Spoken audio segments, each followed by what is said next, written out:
ஏன்னா இப்போ உங்களோட ஃபிலிமோகிராஃபி எடுத்து பார்க்கும்போது நீங்கள் வெரைட்டி ஆஃப் ஃபிலிம்ஸ் பண்ணியிருக்கீங்க. இப்போ கூழாங்கல் மாதிரி ஒரு படம் பண்ணியிருக்கீங்க, கொட்டுக்காளி ஒன்று பண்ணியிருக்கீங்க.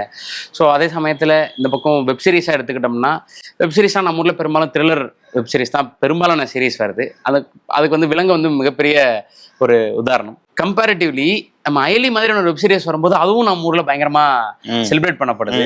ஸோ இப்படியான ஒரு கண்டென்ட்டை வெப் சீரிஸா எப்படி பண்ண முடியும்ன்ற இதுக்கு அதை நம்மளால பண்ண முடியும்னு சொல்லி அதை ஒரு இன்ஃபர்மேட்டிவா நமக்கு அதை அந்த ஒரு நல்ல ஸ்டோரி டெல்லிங்கா அயலி வந்து பார்க்க முடியும். இப்போ மாமன் வந்து ஊர்ல எல்லாம் பயங்கரமா செலிப்ரேட் பண்ணிட்டு இருக்காங்க. ஸோ பக்காவான ஒரு ரூரல் டிராமா. ஸோ கூட்டு குடும்பத்தில் பிறந்தவங்க எல்லாரும் அந்த படத்தை பயங்கரமா கனெக்ட் பண்ணிட்டு இருக்காங்க. இப்போ 3BHK.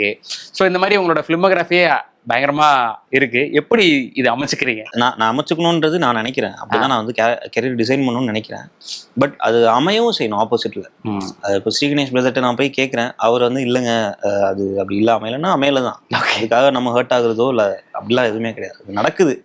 அதுல ஒரு ப்ராபபிலிட்டி இருக்கு. லக்குலாம் நான் சொல்ல மாட்டேன். அது ஒரு ப்ராபபிலிட்டியும் இருக்கு. பட் ஆனால் என்னோட இன்டென்ஷனே அதுதான். இந்த மாதிரி நம்ம ப்ராஜெக்ட் முக்கியமான நமக்கு பிடிக்கிறத பண்ணுறதுக்கு தான் சினிமாவுக்கு வந்திருக்கோம். இன்னொன்று முடிஞ்ச அளவுக்கு ஜென்ரிக்கான படங்கள்லையும் நம்ம இன்வால்வ்டாக இருக்கணும்.